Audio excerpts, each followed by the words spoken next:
పంచ ప్రాధాన్యాలకు డ్వామా పెద్దపీట వేస్తోందని కాకినాడ జిల్లా డ్వామా ప్రాజెక్ట్ డైరెక్టర్ అడప వెంకటలక్ష్మి తెలిపారు.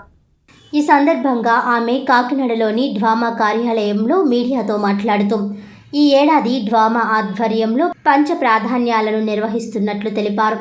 ఇందులో రైతులు పొలాల్లో నీటి కుంటలు త్రవ్వడం, పశువుల కోసం నీటి తొట్టెలు ఏర్పాటు, ఉపాధి కార్మికులందరికీ 300 రూపాయలు వచ్చే విధంగా చేయడం, చెరువుల అభివృద్ధి, అదేవిధంగా పంట కాలువల అభివృద్ధి, పచ్చగడ్డి పెంపకం, పాడి పరిశ్రమ అభివృద్ధికి అధిక ప్రాధాన్యం ఇస్తున్నట్లు వెంకటలక్ష్మి వివరించారు. ఉపాధి హామీ పథకంలో నూతన మస్తర విధానాన్ని అవలంబిస్తున్నట్లు అడప వెంకటలక్ష్మి తెలిపారు. గతంలో వలె హాజరు ఒకటే కాకుండా మస్తర్తో పాటు ఫోటో క్యాప్చర్ తీసుకోవడం జరుగుతుందన్నారు. దీంతో ఫేస్ మస్తర్కి అవకాశం ఉండదని ఆమె తెలిపారు. అదేవిధంగా వేసవిని దృష్టిలో పెట్టుకుని పని వేళల్లో మార్పు చేసినట్లు తెలిపారు. ఉదయం 7 గంటల నుంచి 12 గంటల వరకు చేపట్టే పని బదులు ఉదయం 5 గంటల నుండి 11 గంటల వరకు మార్పు చేసినట్లు తెలిపారు. ఉపాధి కార్మికులందరూ తప్పనిసరిగా తలపై వస్త్రం ధరించాలని సూచించారు. అదేవిధంగా త్రాగునీరు తీసుకుని వెళ్లాలని అన్నారు. పని జరిగే ప్రాంతంలో ఓఆర్ఎస్ ప్యాకెట్లు సిద్ధం చేసినట్లు వెంకటలక్ష్మి తెలిపారు. నమస్కారం అండి, నేను పీడీ డోమా కాకినాడ. నా పేరు వెంకటలక్ష్మి. ఉపాధి హామీ అనేది మన ఇప్పుడు ఫైనాన్స్ ఇయర్ పెట్టారు. ఇంతకుముందు అయితే జూన్ టు జూన్ ఉండేది. ఇప్పుడు గత 2 ఇయర్స్ నుంచి ఏప్రిల్ టు మార్చి వరకు ఫైనాన్స్ ఇయర్ అనేది తీసుకోవడం జరుగుతుంది. గత ఫైనాన్స్ ఇయర్ మొన్న మార్చి నాటికి మేము 78 లక్షలు టార్గెట్గా పెట్టుకుంటే 75 లక్షల వరకు మ్యాండేస్ పని దినాలు కల్పించడం జరిగింది. మనకి యావరేజ్ వేజ్ అనేది 300 రూపాయలు, మినిమం వేజ్ 300 రూపాయలు ఉంది. దాన్ని 252 రూపాయలు వరకు ఇవ్వడం జరిగింది లాస్ట్ ఇయర్.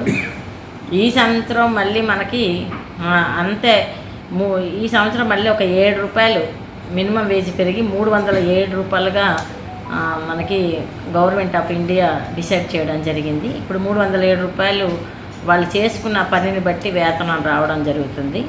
307 రూపాయలకి ఎంత కొలత తీసుకోవాలి అనేది ముందు రోజు మార్కింగ్ ఇచ్చి ఆ పని చేసిన తర్వాత 307 రూపాయలు వేతనం అనేది ఎంత వస్తే అంత వాళ్ళకి ఇవ్వడం జరుగుతుంది.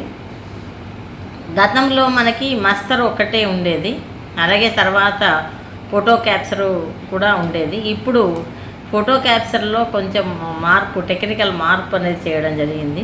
ఆ గ్రౌండ్లో ఏ గ్రూప్కి ఆ గ్రూపు, ఆ SSS గ్రూప్ అంటే వే సీకర్స్ తోటి గ్రూపులు ఫామ్ చేసి 50 మంది వే సీకర్స్కి ఒక గ్రూప్ ఫామ్ చేసి దానికి ఒక మేట్ని పెట్టడం జరుగుతుంది.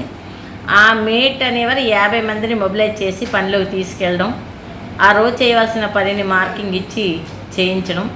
అది పొద్దున ఉదయం వెళ్ళగానే ఒక ఫోటో క్యాప్చర్ తీసుకుంటుంది, ఫోటో తీయాలి. ఆ ఫోటోలో అది సిస్టమే కౌంట్ చేసుకుంటుంది. హెడ్ కౌంట్ అనేది ఉంటుంది. 10 మందికి అటెండెన్స్ వేస్తే 10 మందికి ఫోటో వస్తేనే తీసుకుంటుంది. హెడ్ కౌంట్ అనేది చేస్తుంది.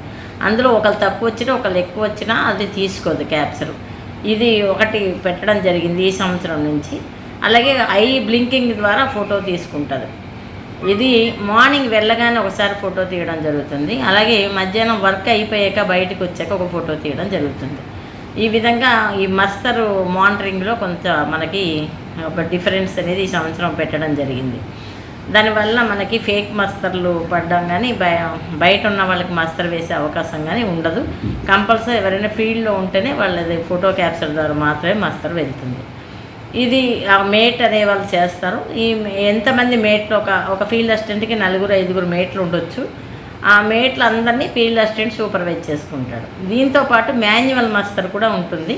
ఆ మాన్యువల్ మస్తర్లో ఏదైతే NMMS ద్వారా పంపించారో, డిజిటల్ మస్తర్ పంపారో అదే మాన్యువల్ మస్తర్లో కూడా ప్రొజెక్ట్ చేయడం జరుగుతుంది. అలాగే వాళ్ళకి పని కొలత ఇచ్చి ఆ రోజు ఆ పని చేయించడం జరుగుతుంది. ప్రస్తుతం సమ్మర్ సీజన్ నడుస్తుంది కాబట్టి పని వేళల్లో కొంచెం మార్పు చేయడం జరిగింది.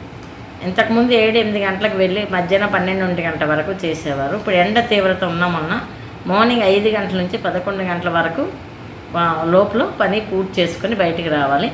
ఒకవేళ అనుకున్న కొలత కనుక పూర్తి చేసుకోలేదనుకుంటే ఈవినింగ్ కూడా చేసుకోవచ్చు. మనం ఇచ్చే టైం మాత్రం మార్నింగ్ 5 to 11 లోపల పనిలోకి వెళ్ళి పని క్లోజ్ చేసుకోవాలి. ప్రతి ఒక్కరూ ఒక 2 లీటర్ల వాటర్ బాటిల్ పట్టుకెళ్ళాలి. ప్రతి అవర్కి ఒకసారి ఆగి నీళ్లు తాగాలి. అలాగే ప్రతి సైట్లో ఓఆర్ఎస్ ప్యాకెట్లు పెట్టడం జరుగుతుంది. అలాగే ప్రతి సైట్లో నీడకి పందిర్లు కానీ టెంట్లు కానీ లోకల్గా అరేంజ్ చేసుకోమని చెప్పడం జరిగింది. ఇవన్నీ అలాగే వచ్చిన ప్రతి వేస్ట్ తల మీద క్లాత్ కట్టుకోవాలి.